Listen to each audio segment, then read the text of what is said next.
શાસ્ત્રીજી મહારાજ જ્યારે વડતાલ સંસ્થામાંથી બહાર નીકળ્યા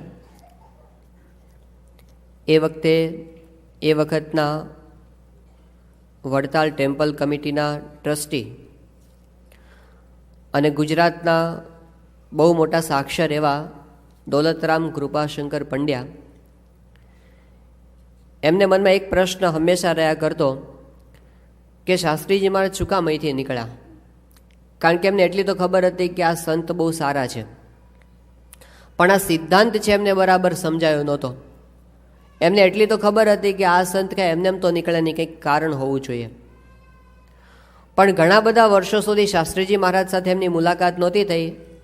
લગભગ 10-12 વર્ષે શાસ્ત્રીજી મહારાજને નડિયાદની અંદર મળ્યા અને એ વખતે એમણે શાસ્ત્રીજી મહારાજને પ્રશ્ન પૂછ્યો કે તમે વડતાલમાંથી બહાર શું કામ નીકળ્યા અને કેમ તમે ભેગા નથી થઈ જતા? એ વખતે શાસ્ત્રીજી મહારાજે વાત કરી કે અમારે કંઈ ભેગા થવામાં વાંધો નથી. જો વડતાલ સંસ્થા છે મધ્યનું 21મું વચનામૃત માન્ય રાખે તો અમારે ભેગા થવામાં કોઈ વાંધો નથી. એટલે દોલતરામ કૃપાશંકર પંડ્યાને થયું કે આ તો સિદ્ધાંત માટે જ જુદા પડ્યા છે, આમાં એમને કોઈ અંગત સ્વાર્થ તો છે જ નહીં. તો એમણે કીધું બોલો વચનામૃતમાંથી તમે શું સમજાવવા માગો છો? અને પછી શાસ્ત્રીજી મહારાજે એમને અક્ષર અને પુરુષોત્તમની વાત સમજાવી. આ બધી વાત દોલતરામને બરાબર બેસી ગઈ. એ વખતે એમણે વાત કરી કે જે કામ કરવા માટે શ્રીજી મહારાજને પોતાને અવતાર ધારણ કરીને પધારવું પડે એ કામ તમે કર્યું છે, તમારો તો બહુ મોટો ઉપકાર છે આ સંપ્રદાય ઉપર. અને પછી એમણે કીધું કે તમે તો અત્યારે અક્ષર અને પુરુષોત્તમની ધાતુની મૂર્તિઓ પધરાવી છે, પણ તમે એટલો મોટો ઉપકાર કર્યો છે આ સંપ્રદાય ઉપર કે ભવિષ્યની અંદર તમારા શિષ્યો તમારી સાવ સોનાની મૂર્તિઓ પધરાવશે. આવું દોલતરામ કૃપાશંકર પંડ્યાએ કીધું. અત્યારે સોનાના સિંહાસનમાં તો શાસ્ત્રીજી મહારાજ બેસી ગયા છે અને ભવિષ્યમાં કદાચ સોનાની મૂર્તિ પણ શાસ્ત્રીજી મહારાજની બેસે તો નવાય નહીં. પણ એમનો આટલો મોટો ઉપકાર આપણા ઉપર છે કે આ સિદ્ધાંત એમણે આપણને સ્પષ્ટ કરીને આપ્યો, ખુલ્લો કરીને આપ્યો. સાચી વાત હોવા છતાં પણ એનું પ્રતિપાદન કરનાર તો કોઈક જોઈએ ને. તો શાસ્ત્રીજી મહારાજે એ વસ્તુ આપણને આપી દીધી અને એના માટે શાસ્ત્રી મહારાજ શું કર્યું? પહેલાં મંદિરો બનાવી દીધા, મોટા મોટી વસ્તુ. આ એ કોઈ લાંબો શાસ્ત્રાર્થ ન કર્યો કે કાંઈ બધું ચૂંથણું કોઈની સાથે કર્યું નહીં. શાસ્ત્રીજી મહારાજે અક્ષર અને પુરુષોત્તમના મૂર્તિમાન સ્વરૂપો જ પધરાવી દીધા. એટલે મહારાજનો સિદ્ધાંત મધ્ય 27 પ્રમાણે કે જો મંદિર રહેશે તો ઉપાસના રહેવાની જ છે. એની પાછળ બધા એ મંદિરમાં આવશે એટલે પૂછશે કે આ કોણ છે? કે ગુણાતીતાનંદ સ્વામી. એ કોણ? એ કે અક્ષર બ્રહ્મ. આ કોણ? કે સહજાનંદ સ્વામી. એ કોણ? કે પુરુષોત્તમ નારાયણ. એટલે હજારો વર્ષો સુધી ઉપાસના એમને એમ ચાલુ રહી જાય એવી સુંદર વાત શ્રીજી મહારાજે શાસ્ત્રીજી મહારાજે પ્રવર્તાવી દીધી. તો આ એમનું વિઝન હતું અને એને ખબર હતી કે આ બે વસ્તુ રહેશે તો પાછળ શાસ્ત્રો તો થશે. કારણ કે સત્પુરુષ પ્રગટ છે, મંદિર પ્રગટ છે અને પછી શાસ્ત્ર છે એ તો સંપ્રદાયની રીત પ્રમાણે ભવિષ્યમાં થયા કરશે અને અત્યારે થાય છે. પણ શાસ્ત્રીજી મહારાજનું કાર્ય એ વખતે ઘણા ઓછા સમજી શક્યા હશે. જેમ જેમ સમય જાય છે ને એમ એમના કાર્યનો મહિમા વધતો જાય છે, એમ વધારે સમજાતું જાય છે કે શાસ્ત્રીજી મહારાજે કેટલું મોટું કામ છે એ વખતે કર્યું હશે. તો એમણે આ મંદિરોની સ્થાપના છે કરી. એ વખતે 5 મંદિરો એમણે સ્થાપી દીધા.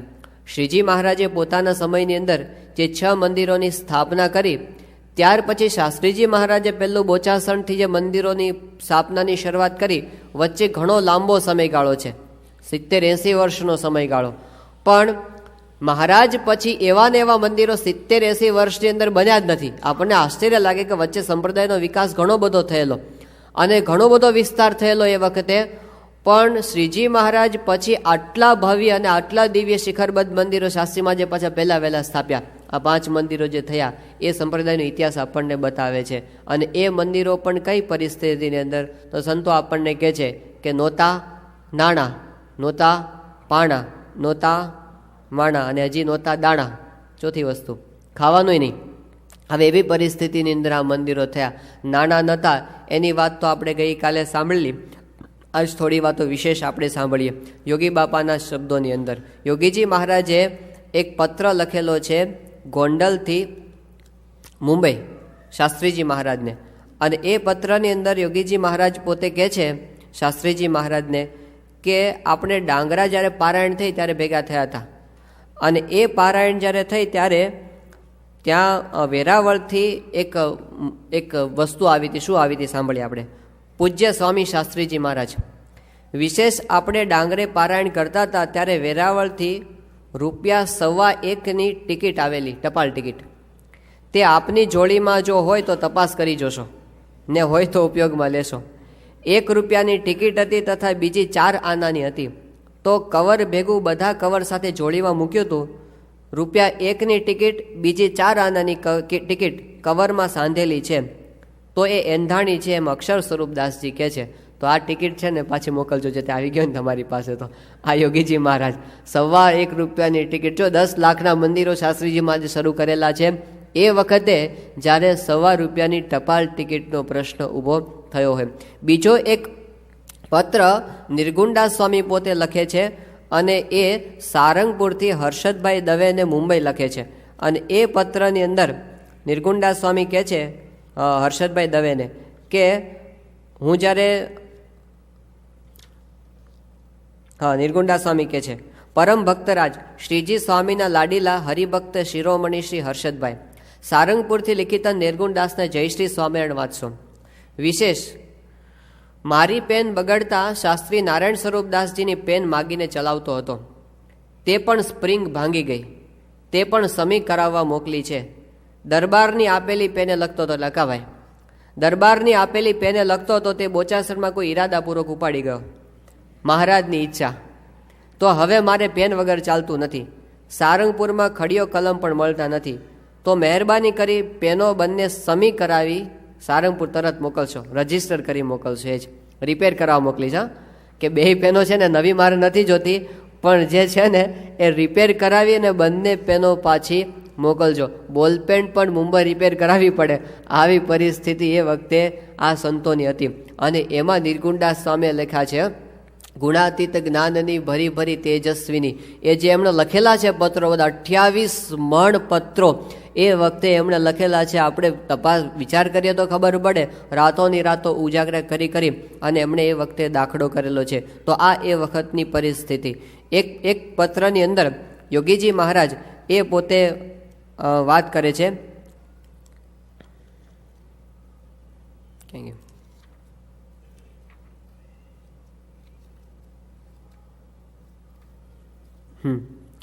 યોગીજી મહારાજ એક પત્ર લખે છે શાસ્ત્રીજી મહારાજને અને કહે છે કે વિશેષ આપનો પત્ર બોચાસણથી તારીખ 2નો લખેલો મળેલ છે. આપની આજ્ઞાએ અમોએ ધૂન 2 આરતી વચ્ચે 21 માળા, શેના માટે ખબર છે? ધૂન 21 માળા દેવું વાળવાની પ્રાર્થના કરી હતી.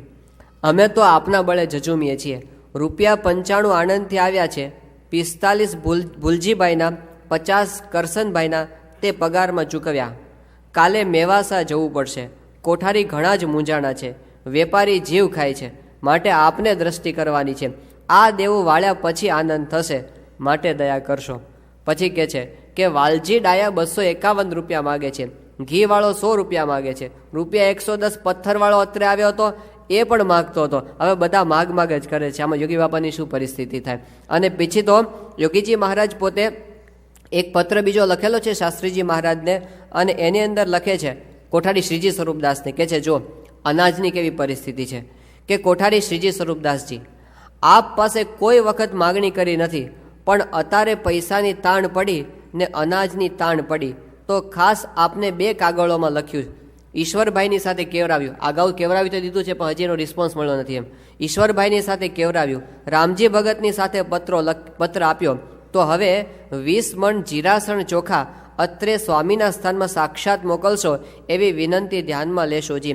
સ્વામીશ્રી પધારે તો આ પત્ર વંચાવશો, કામ સેવા ફરમાવશો. ત્યાં પ્રભુ સ્વામીને કહેશો ચોખા 20 મણ ખંડાવીને મોકલશો. અગર આપની ઈચ્છા પ્રમાણે ઓછા પણ મોકલશો, પણ જેટલા મોકલો એટલા મોકલજો ખરા. અમારે ચોખા વિના એ કામ અટક્યું છે. આ શાસ્ત્રીજી આ પોતે વાત કરે છે યોગી બાપા. અને બીજો એક પત્ર શાસ્ત્રીજી મહારાજ પોતે લખે છે ઘનશ્યામ સ્વામીને. ઘનશ્યામ સ્વામી ખાતરેજના, અને એમના ત્યાં એ સ્થાનમાં જ પોતે ઘણી વખત રહેતા, પોતાના જ સ્થાનની અંદર. અને ત્યાં આગળ યોગી શાસ્ત્રીજી મહારાજ છે એમને ઘનશ્યામ સ્વામીને કહે છે કે તમે છે ને દાળનો ખરડો કરજો, કારણ કે અત્યારે સારંગપુરની અંદર સમયો આવે છે અને સમયાની અંદર વાપરવા માટે અત્યારે દાળ અમને મળતી નથી.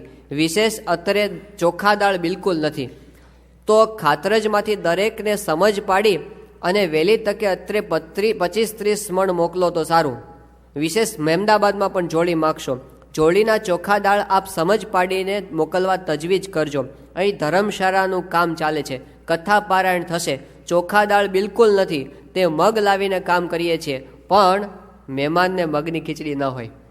ગુજરાતના મહેમાન આવે, મગની ખીચડી એમને ફાવે ને, એમને તુવેર દાળ નહીં જોઈએ. હવે અમારી પાસે છે નહીં, પણ મહેમાનને મગની ખીચડી ન હોય માટે આપને તસ્દી આપી છે. તે હરિભક્તોને કાગળ વંચાવી શ્રદ્ધા પ્રમાણે સારંગપુરના ઠાકોરજીની જોડી સેવા કરાવજો. જો એ આવશે ને તો અમારો સમયો થશે, બાકી સમયો થવાનો નથી. આ શાસ્ત્રીજી મહારાજની પરિસ્થિતિ. શાસ્ત્રીજી મહારાજ એકવાર નાના નાના સંતોને બધાને સારંગપુરની અંદર વાત કરે છે કે અમે કેવી રીતે ફર્યા છીએ. શાસ્ત્રીજી મહારાજ કે અમે અત્યાર સુધી અડધી ટિકિટવાળા નાના સાધુની જ જોડ રાખી છે.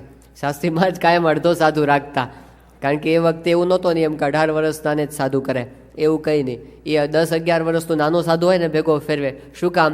કારણ કે જોડની અંદર અડધી ટિકિટવાળો હોય તો એટલો ખર્ચો ઠાકોરજીનો ન થાય. અને એમાં પણ કેવી પરિસ્થિતિ ખબર છે? આણંદ રેલવે સ્ટેશને શાસ્ત્રીજી મહારાજ ઉતર્યા અને એમને જવું હતું અમદાવાદ. અને એને એમ કે કોઈક આપણને હરિભક્ત મળી રહેશે રેલવે સ્ટેશન પરથી, પણ સ્ટેશન પર કોઈ હરિભક્ત મળ્યા નહીં. તો કોની પાસે જવું? ગામની અંદર આવે, ચલો ગામમાં કોઈ હરિભક્ત મળે તો આપણને ટિકિટ અપાવી દે. ગામમાંય ન મળ્યા, પાછા સ્ટેશને ગયા કે ત્યાંય ન મળ્યા, પાછા ગામમાં આવ્યા. 3 વખત સ્ટેશને ગયા, 3 વખત ગામમાં આવ્યા, ત્યારે શાસ્ત્રીજી મહારાજને 1.5 ટિકિટ અપાવી દેનાર એક હરિભક્ત મળ્યા. આ પરિસ્થિતિને શાસ્ત્રી મહારાજ દાખલા કર્યા છે. અમે અત્યાર સુધી અડધી ટિકિટવાળા નાના સાધુની જ જોડ રાખી છે.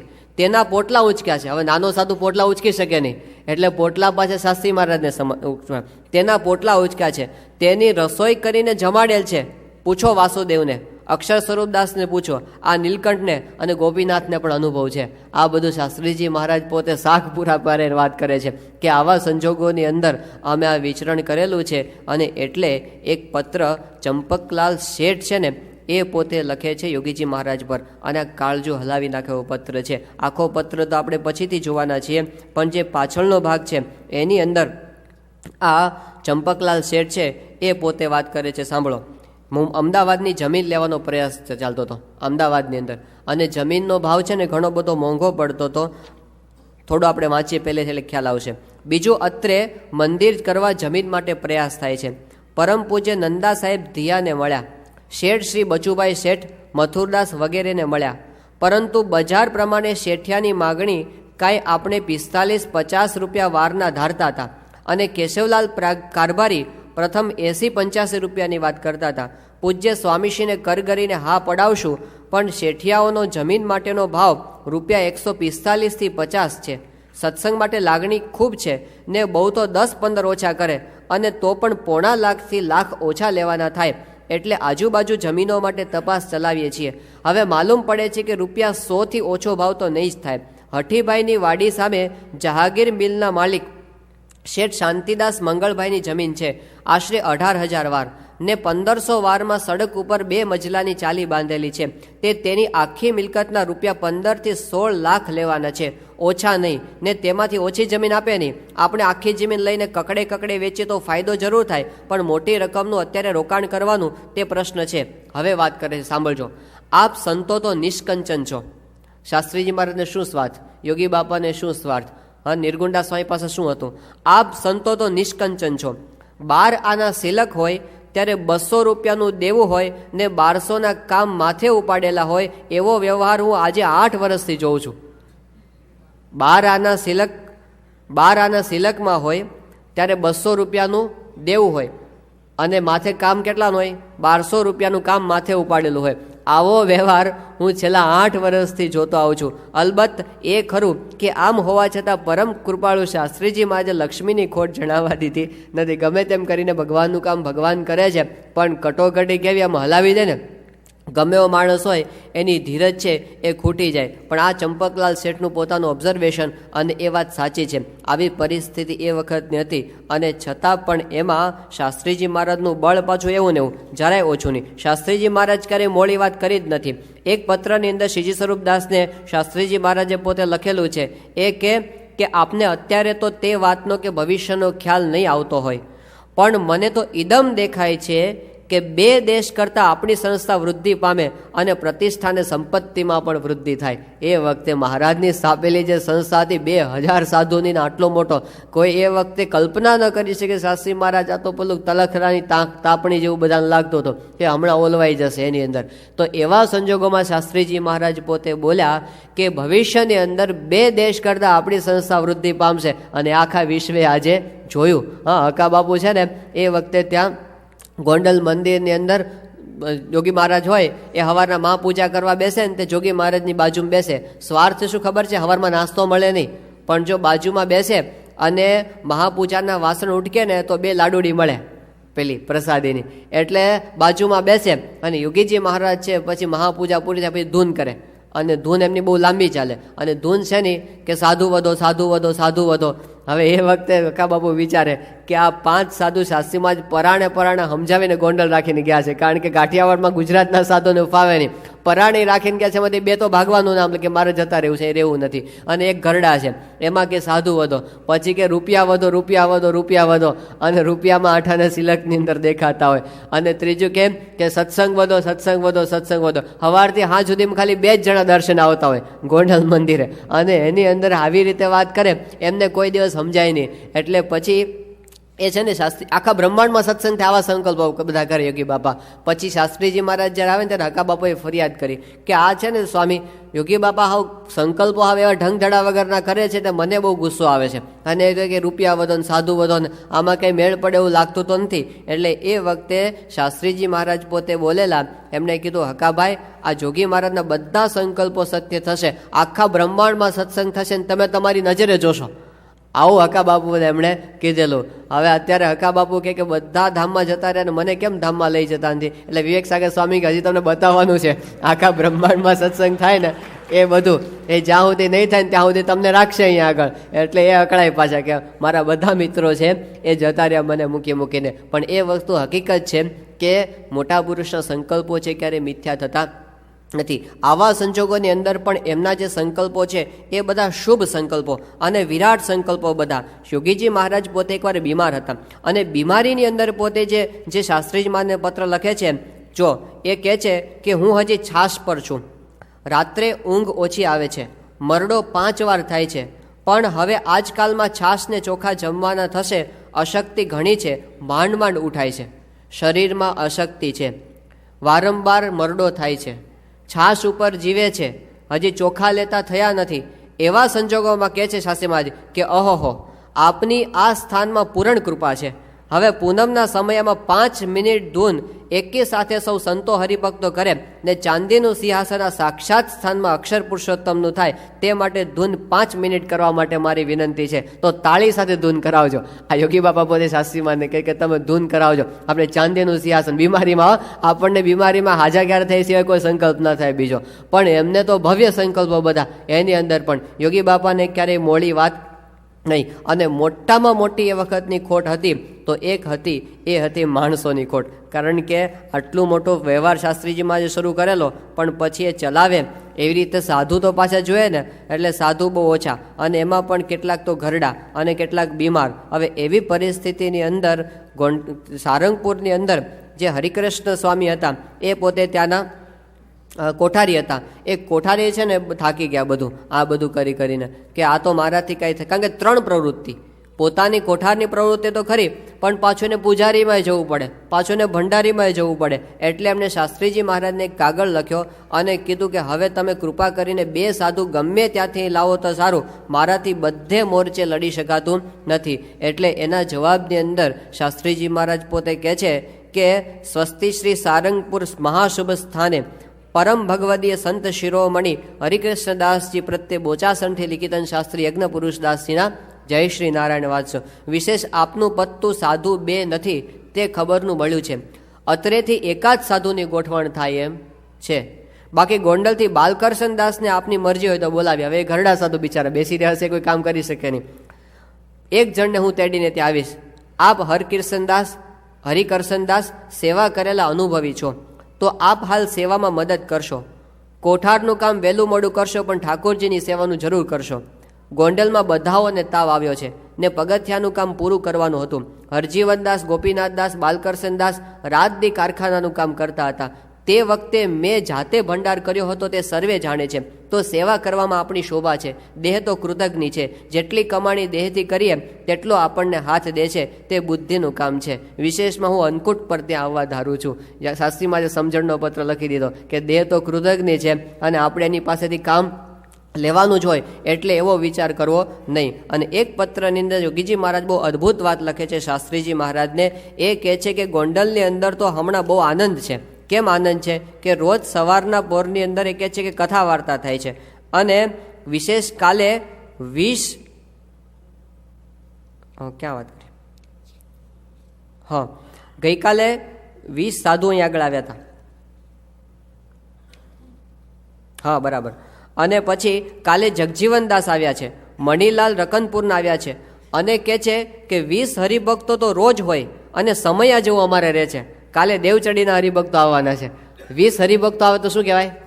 રોજ સમયો અમારે. તો રોજ 20 હરિભક્તો આ મંદિરની અંદર આવે છે, ગોંડલના શિખરબદ્ધ મંદિરની અંદર.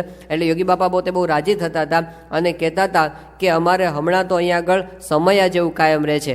એક હરિભક્ત એક પત્ર શાસ્ત્રીજીમાં જ બહુ ભારે લખે છે. હવે એમને ત્યાં આગળ જવાનું હતું ખાનદેશની અંદર, અને યોગી શાસ્ત્રીજીમાંની તબિયત છે એ સારી રહે નહીં.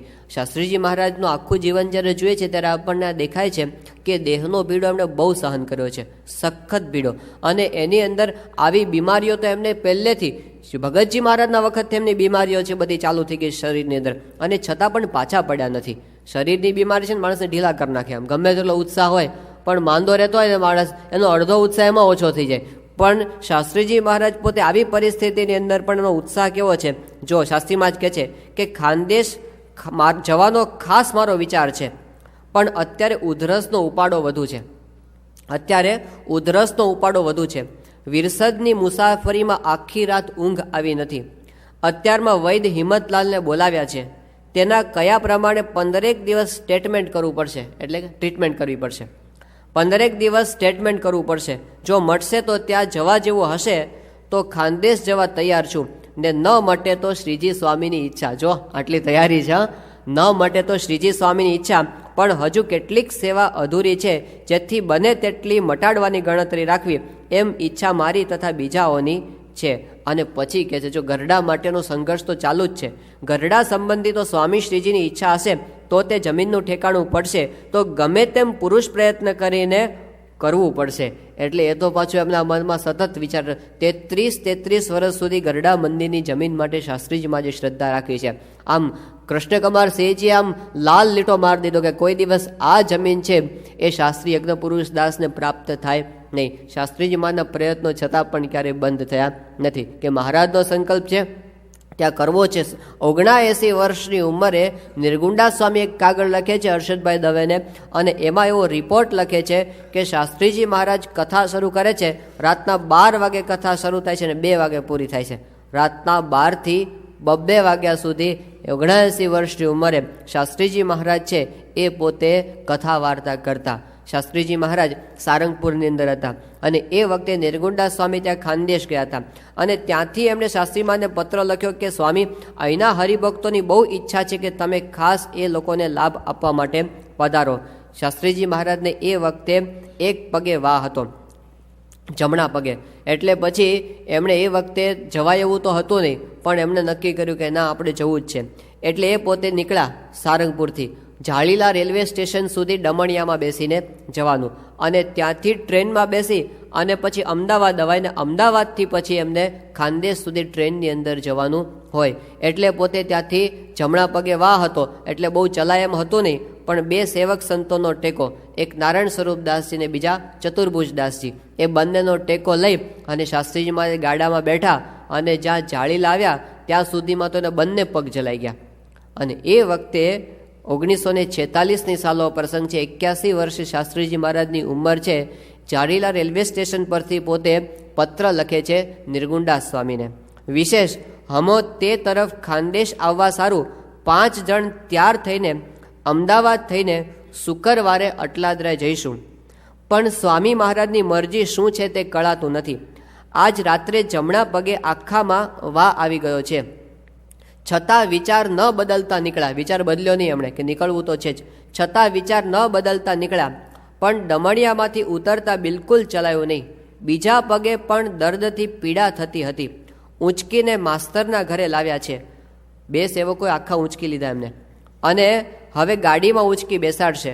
અમદાવાદ તથા અટલાદરે તો જઈશું, પણ ત્યાં ગયા પછી જો પગે નહીં મટે ને વધારો થશે તો અવાશે નહીં. ઘણું કરીને સહેજ મટશે ને પગે ચલાશે તો જરૂર આવીશ, માટે અકસ્માત થઈએ નહીં અવાય તો રાજી રહેશો. શાસ્ત્રીજી મહારાજ કે જો મને જરાક પણ સારું થશે ને તો હું ચોક્કસ ત્યાં સુધી આવી જઈશ. ખાનદેશ સુધી છેક શાસ્ત્રીજી મહારાજને ત્યાં જવાની તૈયારી. એ વખતે વાહનની કોઈ સુવિધા નહીં, આવી હોસ્પિટલોની, આવી એમની શરીરની વ્યવસ્થા સચવાયની, એની વચ્ચે પણ એમણે એ વખતે આવો એક દાખલો કરેલો છે. નિર્ગુંડા સ્વામી ભાદરણની અંદર હતા. હવે નિર્ગુંડા સ્વામી એ વખતે ભાદરણ આપણું મંદિર છે જૂનું, ત્યાં જ પોતે એમનો ઉતારો. એમની સાથે એમની જોડની અંદર એક સાધુ હતા સ્વામિનારાયણ પ્રિયદાસજી. હવે એમને કંઈક બહુ મોટી બીમારી આવી ગઈ. નિર્ગુંડા સ્વામી પોતે તો માંદા હતા જ પાછા, અને એમાં એમની જોડના સાધુ માંદા પડ્યા. હવે નિર્ગુંડા સ્વામીને પાછું ત્યાંથી નીકળીને આણંદ જવાનું આગળનો પ્રોગ્રામ ચાલુ હતો. આ સાધુ માંદા પડ્યા એટલે હવે એની સેવા કોણ કરે પાછા? નિર્ગુંડા સ્વામી પોતે પોતાનું ન કરી શકતા હોય તો એનું કેવી રીતે કરી શકે? પાછું એમના સત્સંગનું કાર્ય, પત્ર લેખન ને બધું ચાલુ હોય. એટલે એમણે પછી બોચાસણ કાગળ લખ્યો કોઠારીને કે કંઈક એક સાધુની વ્યવસ્થા થાય તો કરો. જો એક જોડનો સાધુ નહોતો મળતો. એ પરિસ્થિતિની અંદર એ પોતે લખે છે કે વિશેષ એકાદશીને દાડે અમે ભાદરણ આવ્યા. એકાદશીને દાડે અમે ભાદરણ આવ્યા. 12 તાવ શરૂ થયો, પણ 10-12 કાગળ લખ્યા, તોય તાવમાં 10-12 કાગળ લખ્યા. સાંજે 4 વાગે તદ્દન શિથિલ થઈ ગયો. ડૉક્ટર કાનજીભાઈ પુરુષોત્તમ દાસને બોલાવી લાવ્યા, ગોળીઓ આપી. તારીખ 17મીએ 4 ડિગ્રી તાવ હતો. સ્વામીનો કાગળ આવ્યો કે ભાદરણ ગયા તે સારું કર્યું, હવે ટકીને આરામ થતા સુધી રહેશો, 15 દાડા રહેવું. તારીખ 18મીએ 1.5 ડિગ્રી તાવ. તારીખ 19મીએ 99 ડિગ્રી. આજે 96 ડિગ્રીનો નોર્મલથી ઓછો છે, પરંતુ અશક્તિ, હાફ, અતિશય ઉધરસ, ટેકો લઈને બેસાય નહીં તો સુવાય તો શેનું? પ્રથમ ઉધરસ આવતા ઊંઘ આવી જતી.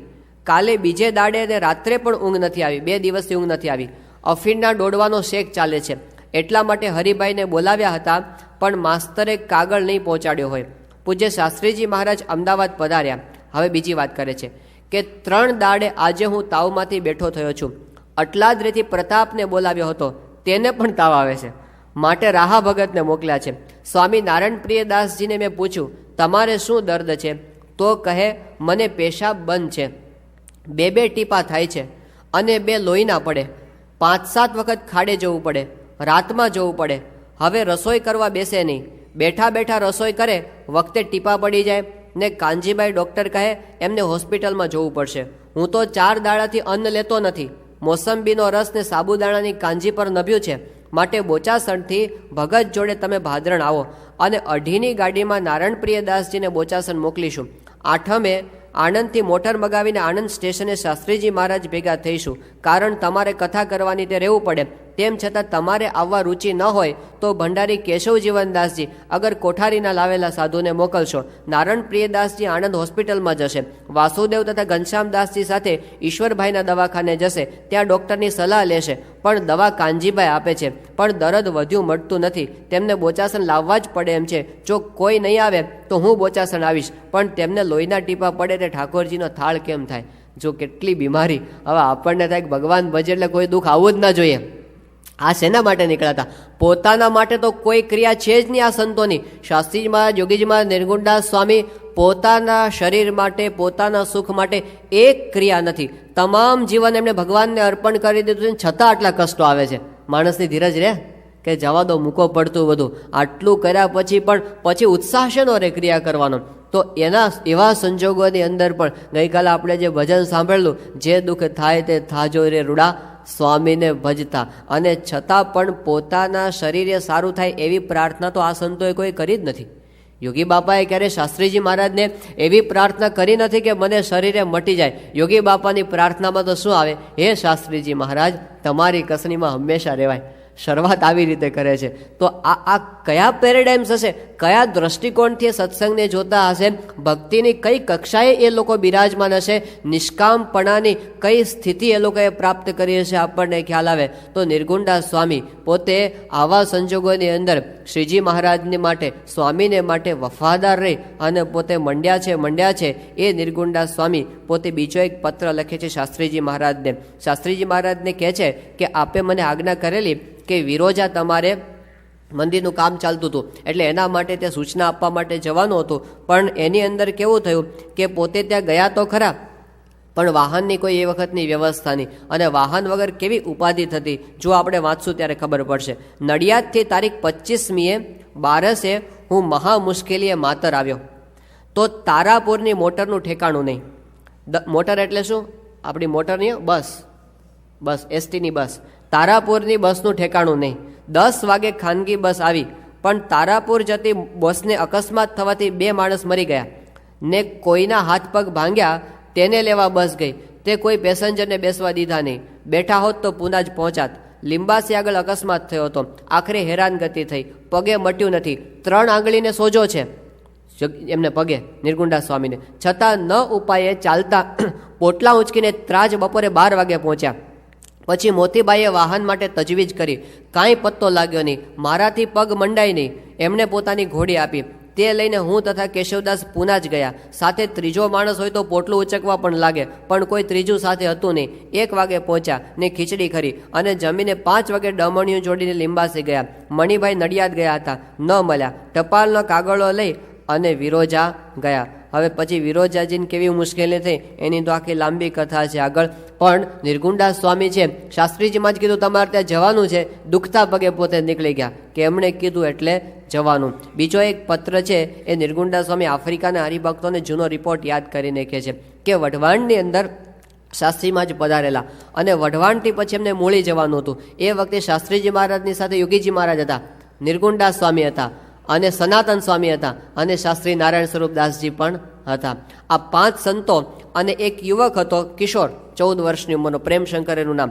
એટલે એ બધા ત્યાં વઢવાણ ઉતર્યા અને વઢવાણ સ્ટેશનેથી પછી એમને મૂળી જવાનું હતું. તો મૂળી સ્ટેશને ઉતર્યા એ વખતે ગામના વરસાદ પુષ્કળ હતો, ચોમાસાનો વખત. હવે હરિભક્તને એવું કહી રાખેલું કે તમે એકો મોકલજો. એકો એટલે એક બળદવાળું બળદગાડું, એકો તમે લેવા માટે મોકલજો. પણ એ એકો છે ને કોઈ પણ કારણસર ત્યાં આવ્યો નહીં. એટલે પછી મૂંઝાયા. ત્યાં રાતનો સમય થઈ ગયો હતો. હવે પહોંચવું કેવી રીતે ગામની અંદર? એ વખતે ગમે તે ખેડૂત ત્યાં ફરતો હશે એ મળી ગયો અને એને બહુ વિનંતી કરી કે તમારો એકો અમને આપો ને ગામમાં પહોંચવા માટે. એ વખતે શાસ્ત્રીજી મહારાજની ઉંમર 81 વર્ષની થઈ ચૂકી છે. ચાલતા ચાલતા તો ક્યાંથી પહોંચી શકે, પણ એમણે બહુ વિનંતી કરી ત્યારે પોતે માન્યો. એ કે પણ બધા ન બેસાડું, આટલા બધા ન બેસાડું. એટલે શાસ્ત્રીજી મહારાજ, નિર્ગુણદાસ સ્વામી, યોગીજી મહારાજ અને પેલો જે યુવક પ્રેમશંકર કિશોર, એ 4 જણ એને ડમાણિયામાં બેસાડ્યા. પ્રમુખ સ્વામી અને સનાતન સ્વામી સ્ટેશન પર રાત રોકાયા, કારણ કે સ્ટેશન પર મોકોડા બહુ હતા. એની કથા તો સ્વામી લાંબી કે છે પાછી, કે ક્યાંય બેસાય નહીં એટલા બધા મોકોડા. હવે આ 3 સંતો અને પેલો કિશોર એ બધા ડમણિયામાં બેસી અને રવાના થયા. રસ્તાની અંદર ભોગાવો નદી આવી અને વરસાદ એટલો બધો પડેલો તે એની અંદર ઢીચણથી ઉપર પાણી. હવે પેલો ડમણિયા વાળો કે બસ મારું ડમણિયું અહીંથી આગળ નહીં જાય, અને એ તો કે ત્યાં ઉતરી જ જાઓ. એટલે ત્યાં ઉતારી દીધા બધાને. હવે ક્યાં જવું? આખી નદી પાર કરવાની. એટલે નિર્ગુણદાસ સ્વામીના શબ્દોમાં જ આપણે સાંભળીએ કે શું કહે છે કે અતલાદરાનો નારણધરાનો સમયો કરી મોજીદર રાત રહી અને લીમડી આવ્યા. ત્યાંથી વઢવાણ આવ્યા. પછી પૂજ્ય શાસ્ત્રીજી મહારાજ ભેગા થયા. 5મે મૂળી આવેલો. પછી પૂજ્ય શાસ્ત્રીજી મહારાજ તથા હું તથા યોગીજી મહારાજ, પ્રેમશંકર છોકરો, એ 4 જણા ગયા. બીજા સાધુ સ્ટેશનમાં રહ્યા. આ 4 જણા હાલ્યા. વરસાદ બહુ વરસેલો. ભોગાવાને કાંઠે મૂળી છે. નદીમાં પાણી સાધારણ આવેલું. એકો ઉતરી શકે નહીં. આ તરફ નદી કાંઠે જ ઉતરી ગયા. મજૂર પણ મળ્યો નહીં. હવે સામાન તો પાછો ભેગો હતો, એકાવાળો ઉતારીને જતો રહ્યો. આ સામાન કોણ ઊંચે? બધા ઘરડા સાધુ. મજૂર મળ્યો નહીં. મૂળી જેને ઘરે ઉતરવાનું હતું તે રૂપસંગ દરબારના ઘરની ખબર નહીં, પાછી એડ્રેસ તો ખબર નહોતી. મને પગે ખાલી ચડી જાય એટલે મારાથી ચલાય નહીં. આ નિર્ગુણદાસ સ્વામીની પરિસ્થિતિ. તે પોટલું, ગોદડી અને કાગળનું પોટલું મારે ઉચકવું પડ્યું. 3 વસ્તુ એમને લીધી. પોતાનું કપડાનું પોટલું, બીજું કાગળનું બંડલ તો ભેગું જ હોય, હા, અને ત્રીજી એમની ગોદડી. આ 3 વસ્તુ એમને ઉપાડી. પ્રેમશંકરને માથે પણ પોટલું, ખભે બંડલ, ને એક હાથમાં પૂજ્ય સ્વામીશ્રીના જોડા શાસ્ત્રીજી મહારાજના, અને એક હાથે સ્વામીશ્રીને ઝાલ્યા. પૂજ્ય યોગીજી મહારાજ એમના ઠાકોરજીની પોટલી અને બીજા હાથે પૂજ્ય સ્વામીનો હાથ પકડીને ચાલ્યા. આખી સવારી આવી રીતે નદી પાસ કરે છે ને પૂજ્ય સ્વામીશ્રી 10 ડગલા પણ ચાલી શકે નહીં, અને ભોગાવાનો પડ મોટો, પાણી અને એમાં અજાણી ધરતી, એમાં ચાલ્યા. આગળ હું ચાલ્યો, તે વચમાં હું ગબડી પડ્યો ને મારી પાસે ગોદડી હતી તે તણાઈ, તે પૂજ્ય સ્વામીશ્રીએ લીધી. એમની ગોદડી નિર્ગુણદાસ સ્વામીની. આ વખતનો શું દેખાવ! આ જો યોગી શબ્દો જો, આ વખતનો શું દેખાવ, શું મનુષ્ય લીલા, કોઈને કળિયામાં આવે જ નહીં. માંડ નદી ઉતરીને સડકે સડકે ગામમાં ગયા. એક વકીલ મળી ગયો, તે રૂપસિંહજી દરબારને ઓળખીતા. એમણે માણસ મોકલ્યું. રસ્તામાં મહા મુશ્કેલીએ ઘેર પહોંચ્યા ને રાતે સૂતા. આહા, જીવના કલ્યાણ માટે તથા મેં કોઈ વખત મૂળીના દર્શન કર્યા નહીં તે માટે ઉતર્યા હતા. મને મૂળીના દર્શન કરવા માટે શાસ્ત્રી મહારાજ લઈ ગયા હતા. આ પ્રસંગ છે એમણે વાત કરી ત્યાં આગળ નિર્ગુણદાસ સ્વામીએ. પણ આ દાખલો 81 વર્ષની ઉંમર આવું ચાલીને કરનારા કોણ મળે આપણને? પણ એ દાખલો એ શાસ્ત્રીજી મહારાજે પોતે કરેલો છે. અને નિર્ગુણદાસ સ્વામીની જે દાખલો છે એનું તો આપણે વર્ણન કરી શકીએ એમ નથી. એ પુરુષે જે કંઈ કરેલું છે ને, શાસ્ત્રીજી મહારાજ એવું કહેતા કે આ સંપ્રદાયના વિકાસની અંદર એમનો 14% ફાળો છે. નિર્ગુણદાસ સ્વામી જે ઈશકથી મંડ્યા હતા બધા. આ પુસ્તકની અંદર કુબેરદાસભાઈનો પત્ર એમણે લખેલો છે. 36 પાના તો છાપેલા છે આની અંદર, 36 પ્રિન્ટેડ પેજ આની અંદર. 14 આની સત્સંગ છે એ એમનો હતો. એટલે કેટલો થાય? 80%થી વધારે થયો સત્સંગ. એ કે એમણે દાખલો કરેલો છે. અને નિર્ગુણદાસ સ્વામીનો દાખલો એવો, 36 પાનાના છાપેલો પત્ર હોય તો હાથથી લખે કેટલા થાય? 100, 125, પાનાના પત્રો. અને એ પત્રો પાછા પોતે લખવાના એટલો ને એની કોપી કરવાની, એ કોપી પાછી રાખી મૂકવાની. જેટલા કાગળ લખે ને, ઝેરોક્સ મશીન એ વખતે મળે નહીં, તો એ બધાની કોપી કરીને પાછી પોતાની પાસે રાખવાની, એનો પાછો રેકોર્ડ રાખવાનો. આ દાખલો નિર્ગુણદાસ સ્વામીનો. અને એમને જે સંઘર્ષો અને કષ્ટો સહન કરેલા છે એ તો આપણે જો વાંચીએ તો આપણને ખરેખર રૂવાડા બેઠા થઈ જાય એવું છે. નિર્ગુણદાસ સ્વામી એક કાગળની અંદર પોતે વાત કરે છે કે મેં કાગળ લખવાનો શરૂઆત કરી છે. કુબેરભાઈને કાગળ લખે છે કે ઉપાસનાના રહસ્ય સંબંધી 2 શબ્દો લખું છું, જે વારંવાર લખવાથી આનંદ આવે છે અને તેમાં જરા પણ કંટાળો આવતો નથી. આવી વાત એમણે કરી કે આમાં મને જરાય કંટાળો આવતો નથી. તારીખ 14/10/46ના દિવસે આફ્રિકા શિવાભાઈને કાગળ લખે છે અને કહે છે કે અત્યારે તો અત્યંત શરદી થઈ છે, છતાં કાગળ લખવાનો વહેલા 4 વાગે શરૂ કર્યો છે, સવારના 4 વાગે. પછી કહે છે બીજા એક પત્રની અંદર કે આ કાગળ મેં રાતના 9 વાગે લખવાનો શરૂ કર્યો છે. અને અશક્તિ છે, અને કહે છે કે મારો વાસો ફાટે છે, પણ છતાં પણ કાગળ લખાય છે એટલે લખું છું. સવારના 4 વાગે એમણે કાગળ પૂરો કરેલો છે. તો આવો દાખલો એ નિર્ગુણદાસ સ્વામીનો સતત રહ્યો છે, પહેલેથી છેલ્લે સુધી. નિર્ગુણદાસ સ્વામી એમની છેલ્લી બીમારીની અંદર ત્યાં મુંબઈની અંદર હતા. અને એ વખતે નંદાજીના બંગલાની અંદર શાસ્ત્રીજી મહારાજનો ઉતારો હતો. નિર્ગુણદાસ સ્વામી બહુ બીમાર હતા અને એમનું એ વખતે જ્યારે ચેકિંગ કરવામાં આવ્યું ત્યારે ખબર પડી કે એમને તો કેન્સર છે. આ નિદાન થઈ ગયું. અને નિર્ગુણદાસ સ્વામીને પણ ખબર પડી ગઈ કે હવે અમારો દેહ છે એ રહેવાનો નથી. એવી પરિસ્થિતિની અંદર નિર્ગુણદાસ સ્વામી છે એ પોતે એક હરિભક્તને કાગળ લખે છે. એ કહે છે કે મેં તમને 2 વખત બોલાવ્યા, છતાં પણ તમે શાસ્ત્રીજી મહારાજના દર્શન માટે આવ્યા નહીં. માટે જો હવે તમે અમને તેડવા માટે તમે નહીં આવો ને શાસ્ત્રીજી મહારાજના દર્શન માટે, તો હું સામેથી તમને તેડવા માટે આવીશ, માટે આવી જજો. હવે ધામમાં જવાના 2-3 મહિનાની વાર છે અને ખબર છે કે મારે ઉપડી જવાનું છે. છેલ્લી હદ સુધી એમણે પોતે શાસ્ત્રીજી મહારાજનો મહિમા પ્રવર્તન અને આ અક્ષર અને પુરુષોત્તમની વાત બધા સમજે એટલું જ નહીં, પણ એ પોતે પાછા એ માટે બધાને નિષ્ઠા થાય પાકી. પોતાને મનાવા પૂજાની જરાય ઈચ્છા નહીં. નિર્ગુણદાસ સ્વામીને જો કોઈ મોટા માને ને તો પાછા તરત એની ચોખવટ કરી આપે કે મારી અંદર તો કંઈ નથી, હું તો શાસ્ત્રીજી મહારાજ પાસે કંઈ નથી, જે કાંઈ છું એ ભગતજી મહારાજ અને શાસ્ત્રીજી મહારાજની કૃપાથી છું, અને એ જ મોક્ષના દાતા સત્પુરુષ છે અને એની અંદર જ જોડાવાનું છે. આ વાત તો પાછી ચાલુ ને ચાલુ જ હોય. તો આ દાખલો શાસ્ત્રીજી મહારાજ, યોગીજી મહારાજ, નિર્ગુણદાસ સ્વામીનો છે. ઘણું બધું આગળ હજી ચાલે છે, પણ આ બધાની પાછળ જે શાસ્ત્રીજી મહારાજનો શુભ હેતુ હતો એ પોતે ખેંગારજીભાઈને લખે છે. એ પત્રમાં શાસ્ત્રીજી મહારાજ કહે છે ખેંગારજીભાઈને કે આ જે ઉપાસના પ્રવર્તન આપણે કરીએ છીએ અને એના દ્વારા જે જીવને નિષ્ઠા થશે એનાથી આપણને શું ફાયદો થવાનો છે, કે છે કે વિશેષ સત્સંગને રાજી કરવો ને પોતાના આત્માનું કામ કરી લેવું. બધું મળશે, પણ સ્વામી મહારાજ તથા તેમના લાડીલા ગુણાતીત જ્ઞાનના સંત હરિભક્તોને રાજી કરવાથી જે સર્વોપરી પ્રાપ્ત થાય છે તેવું કોઈ સાધન રાજીપા જેવું નથી. તે આપને વગર પ્રયાસે તેવો જોગ રાજી કરવાનો મુદ્દો છે તે ગુમાવશો નહીં ને અવસર સાચવી રાખશો. મોટા મોટા સ્વામી અને સ્વામી એટલે ગુણાતીતાન સ્વામી, મોટા મોટા સ્વામી અને નિષ્કુળાનંદ સ્વામી જેવા સદ્ગુરો નિસ્પૃહી અને ત્યાગી હતા. પણ મહારાજની ઈચ્છા જે મંદિરની સેવા કરવી અને સત્સંગ વધારવો ને સત્સંગ સાચવવો તેવી સેવા મહારાજને અને આખા સત્સંગને રાજી કરવા સારું સ્વીકારીને રાજી કર્યા એવી સેવા અત્યારે આપને મળી છે. આપ પણ આવો અમૂલ્ય સેવાનો વખત ભૂલશો નહીં. પછી કહે છે કે વિશેષ અનંત કોટી જન્મથી જગતના વિષયો ભોગવ્યા છે તો પણ તેની તૃપ્તિ થઈ નથી. પાતાળ સુધી પૃથ્વી ફાટી તે એક બે ઘડાથી ભરાય તેમ નથી. એ તો જ્યારે ત્યારે તેમાં દોષ દૃષ્ટિ કરીને જીવમાંથી વિચાર કરીને ત્યાગ થશે અને તેના બદલામાં સ્વામી મહારાજની ધર્મ જ્ઞાન વૈરાગ્ય સહિત ભક્તિ કરશો ત્યારે આનંદ થશે ને તમામ રજ તમના ઘાટ નાશ થશે. કરોડ કલ્પ થયા, જગતમાં અનેક પ્રકારના વૈભવ આ જીવે ભોગવ્યા છે, પરંતુ તેની તૃપ્તિ થઈ નથી અને થશે નહીં. ને જો આ વખતે મનને સમજાવી શૂરવીર થઈ શ્રીજી મહારાજ સ્વામીની સેવામાં તત્પર રહેશો તો અનેક જન્મનો રખડામણ મટી જશે ને અખંડ દિવ્ય દેહ શ્રીજી મહારાજની સેવામાં રહેવાશે. કદાપી દેહાભિમાનને લીધે કાંઈ સહેજ સાજ આજ્ઞામાં મોળપ રહેશે તો પણ હજારો જીવ પ્રભુને માર્ગે ચાલશે ને ઉપાસના દ્રઢ કરીને સ્વામી શ્રીજીને ભજશે તેનું પુણ્ય કરોડ ગણું થશે.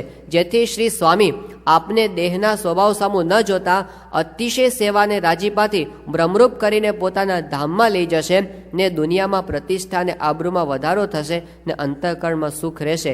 એ જ શાસ્ત્રી યજ્ઞ પુરુષદાસજી આ ભાવના હતી કે તમે બધા આ જે કરશો ને હજારો જીવોના જે નિષ્ઠા થશે એનું જે ફળ છે અનન્ય છે. કદાચ દેહભાવ થોડો ઘણો રહી ગયો હશે એ મહારાજ સ્વામી ટાળી દેશે, પણ આજે અભયદાન છે કે હજારોને નિષ્ઠા કરાવી એ કામ છે એ મોટું છે. આ શાસ્ત્રીજી મહારાજે કરેલું છે. શાસ્ત્રી મહારાજ આપણે ફરીવાર યાદ કરીએ કે જો વડતાલ રહ્યા હોત તો એમને બીજો કાંઈ વાંધો આવે એમ હતો નહીં, કારણ કે ત્યાં પોતે સુખી હતા અને પોતાને કોઈ પ્રકારની ઉપાધિ આવે એમ નહોતી. સદગુરુનું સ્થાન હતું અને આટલી બધી દોમ સાહેબીવાળી સંસ્થા હતી. પણ શાસ્ત્રીજી મહારાજને રૂવાડે રૂવાડે અક્ષર પુરુષોત્તમ, લોહીના કણે કણમાં અક્ષર પુરુષોત્તમ, તો એમનો આ વિસ્તાર કરવા માટે પોતે ત્યાંથી નીકળ્યા. વડતાલ સંસ્થાના એક બહુ જ મોટા ટ્રસ્ટી હરિપ્રસાદ ચોકસી, હરિપ્રસાદ મંછારામ ચોકસી, અને પોતે એડવોકેટ હતા અને બહુ જ સાક્ષર પણ હતા, વિદ્વાન ખરા અને સાથે સાથે સંપ્રદાયના સિદ્ધાંતોને સમજનારા પણ ખરા. એમને શાસ્ત્રીજી મહારાજનો જ્યારે યોગ થયો, યોગીજી મહારાજનો યોગ થયો અને આ બધી વાત સમજાણી એ પછી એમણે પોતે એકવાર યોગીજી મહારાજને કાગળ લખેલો છે. આના શબ્દો આપણે વાંચવા જેવા છે.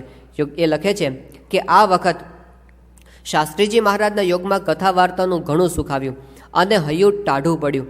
સંસારના ધીકતા અંગારા જેવા વ્યવહારમાં પ્રગટ પુરુષોત્તમનું 24 કલાક નિરંતર ભજન સ્મરણ કરે અને કરાવે એવા સંત મળે ત્યારે હૈયું ટાઢું પડે. તેમાં અક્ષરાતીત પુરુષોત્તમના પ્રતાપે શાંતિ વર્તે, ઘાટ સંકલ્પ બંધ થાય અને આત્માના તેજમાં શ્રીજીની પ્રગટ મૂર્તિનું ભજન થાય છે. અને પછી કહે છે કે જેમ તમે અમને સંભાળો છો તેમ અમે પણ તમને સંભાળીએ છીએ.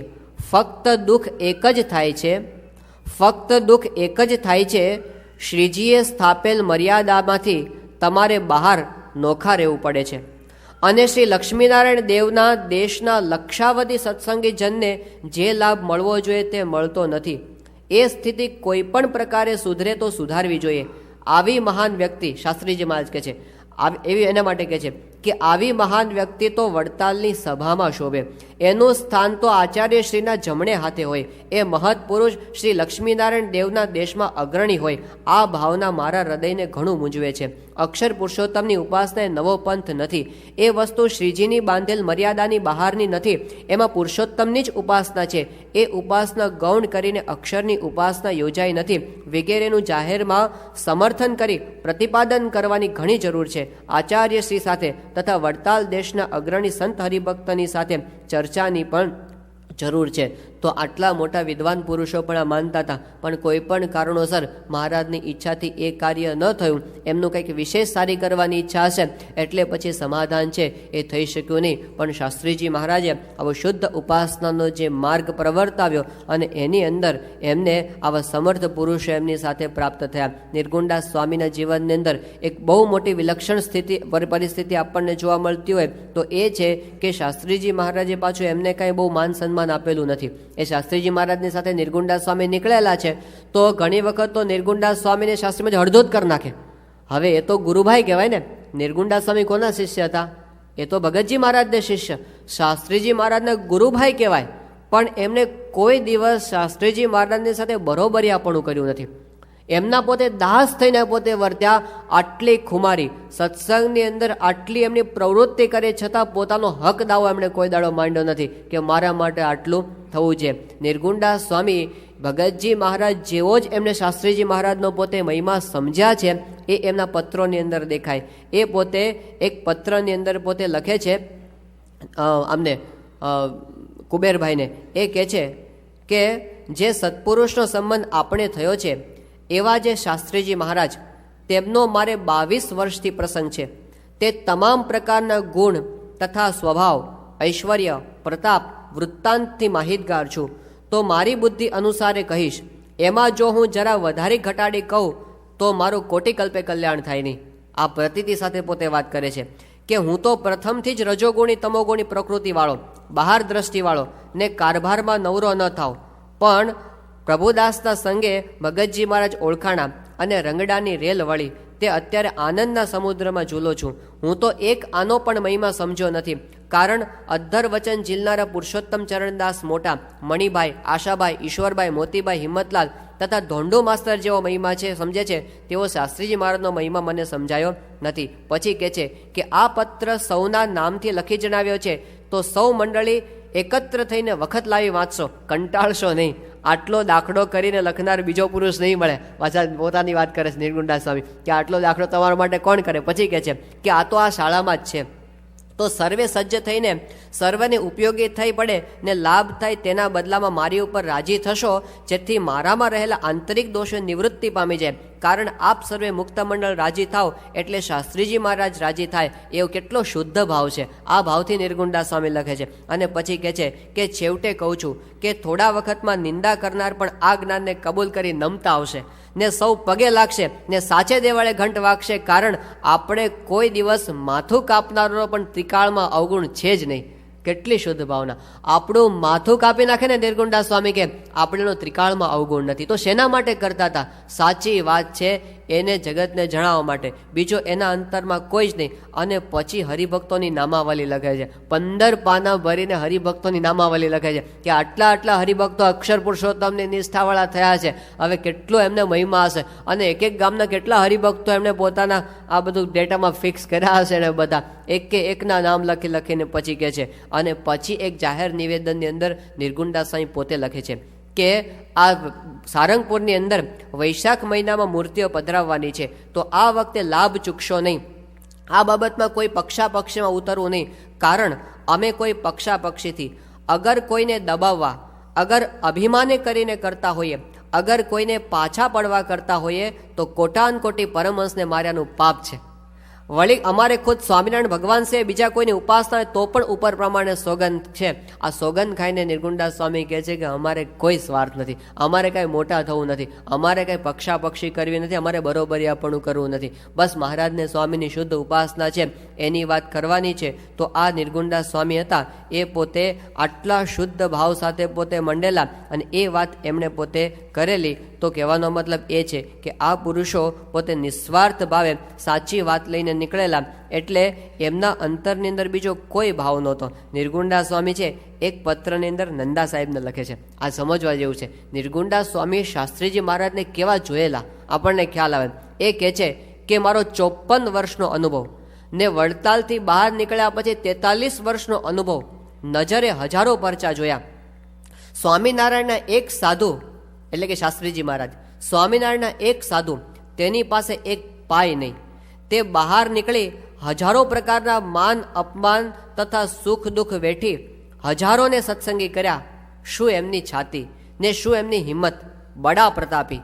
અત્યારે ખાટલામાં સૂતા સૂતા કાર્યો કરી રહ્યા છે. મારા જેવા રજ પ્રકૃતિવાળાને પણ દાબી મુક્તપણે વર્તે છે ને આખા બ્રહ્માંડમાં મને એમનાથી જ બીક છે, બાકી મને બીજાની બીક કે પરવા નહીં. એ ચોક્કસ તમે જોઈ રહ્યા છો નિર્ગુણદાસ સ્વામીનો શૂરવીરતાનો સ્વભાવ. એટલે છે ને એને બીજું કોઈ દબાવી શકે નહીં. પણ નિર્ગુણદાસ સ્વામી કહે કે મને આખા બ્રહ્માંડની અંદર એકની જ બીક. એ કોની? શાસ્ત્રીજી મહારાજની, બીજા કોઈની નહીં. તો આ નિર્ગુણદાસ સ્વામી પોતે શાસ્ત્રીજી મહારાજને જે રીતે જોયેલા આપણને ખ્યાલ આવે કે કેટલો બધો એમને શાસ્ત્રીજી મહારાજનો પક્ષ હતો. બીજા એક પત્રની અંદર વાત કરે છે કે આપે ગરડા માટે આટલી બધી ગોઠવણ કરી છે. તેમાં હવે આ નિર્ગુણદાસ સ્વામી છે ને, જો શાસ્ત્રીજી મહારાજે પોતે આ વિસ્તાર કર્યો ને, હવે એની અંદર જે છેલ્લું ગરડાનું મંદિર શરૂ કર્યું ને, એમાં તો એમને મૂંઝવણ થઈ ગઈ કે હવે આ 4 મંદિર હજી બધા અધૂરા છે. અને શાસ્ત્રીજી મહારાજની 85 વર્ષની ઉંમર, અને એ વખતે ગરડાની અંદર શિખરબદ્ધ મંદિરનું ખાતમુહૂર્ત કર્યું. અને પાછું કેવું ખબર છે? આરસનું, પાયાથી લઈને શિખર સુધી આરસનું મંદિર. હવે આટલું જો ને નિર્ગુણદાસ સ્વામી ધ્રુજી ગયા કે આ તો બહુ મોટું કર્યું, આ કેમ પૂરું થશે? એટલે એ પોતે આમ થયું કે આ બરાબર ન થયું, તો મનમાં થઈ ગયું કે આ બરાબર થયું લાગતું નથી. પણ છતાંય એમનો ભાવ જુઓ કે શાસ્ત્રીજી મહારાજને પાછું કહેવાય કેવી રીતે. એક પત્રમાં એમની નમ્રતા જોવા મળે છે કે આપે ગરડા આટલી બધી ગોઠવણ કરી છે, પછી કહે છે કે તેમાં આપ જે કરતા હશો તે ઠીક કરતા હશો, પણ આજે માણસની તંગાસ બહુ છે ને આપ છો ત્યાં સુધી કોઈ વાતની હરકત નથી, પણ પાછળની વ્યવસ્થા થવી મુશ્કેલ જણાય છે. માટે આપ સ્વામિનારાયણની પેઠે ત્રિકાળનું જાણો, તે જે કરતા હશો તે ઠીક કરતા હશો. આપ અન્યથા કરતુમ બાપરી જે કરતા હશો તેમાં મારો મત છે, પણ અમને પાછળનું સૂજે નહીં, તો દયા કરશો તે રાજી રહેશો. અમારા માટે આપના ઉમંગને ધક્કો આવે તો ધિક્કાર ગણાય, ને તો નિષ્ઠા શાની? એ જ હું તો એટલું ધારું છું કે જે આપ જેવા હોય તે કર્યા વગર રહેશે નહીં. એ જાણે છે કે આ બધું બરાબર છે, પણ એ કહે છે કે કદાચ ન થાય તો મનમાં એવું છે, પાછી દ્વિધા છે કે ના શાસ્ત્રીજી મહારાજ તો જે કરે બરાબર છે. પાછું કહે છે કે પણ આ માણસો દેખાતા નથી. આ દ્વિધા છે, પણ એ દ્વિધાની અંદર પણ હાથ જોડી દીધા એમને કે હું વિરોધ નથી કરતો, કારણ કે અમારે લીધે તો તમને કદાચ એવું થાય, તમારો ઉત્સાહ ઓછો થાય, તો એવું છે ને એ મારે કરવું નથી. પણ એક વસ્તુ એમણે નક્કી કરેલી કે શાસ્ત્રીજી મહારાજ જે કરે છે એ બરાબર. એની અંદર પછી એમણે કોઈ દિવસ પોતાનો વિચાર શાસ્ત્રીજી મહારાજના વિચારથી પોતે જુદો પડવા દીધો નથી. એક વખત હર્ષદભાઈને પોતે લખે છે, આ પત્ર પણ અદ્ભુત છે. એ કહે છે કે વિશેષ આ બ્રહ્માંડમાં પ્રગટ ગુરુ હરિ શાસ્ત્રીજી મહારાજ સિવાય કોઈનું કાંઈ કર્યું થતું નથી, એવી મારી દ્રઢ ગ્રંથિ છે, અને એવા મારે તમને કરવા છે. આ એમને નક્કી કરેલું કે મારે હવે છે ને આટલું નક્કી કરેલું છે મેં કે કોઈ પણ સંજોગોની અંદર શાસ્ત્રીજી મહારાજનું જ ધાર્યું થાય છે, બીજા કોઈનું ધાર્યું થતું નથી. અને આવી નિષ્ઠા છે ને મારે તમને બધાને કરાવી છે.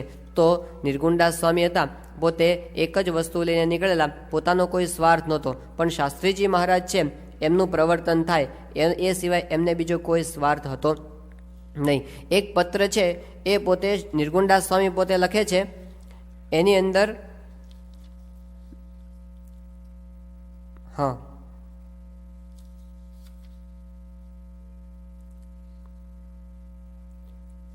કુબેરભાઈ પર એ પત્ર લખે છે.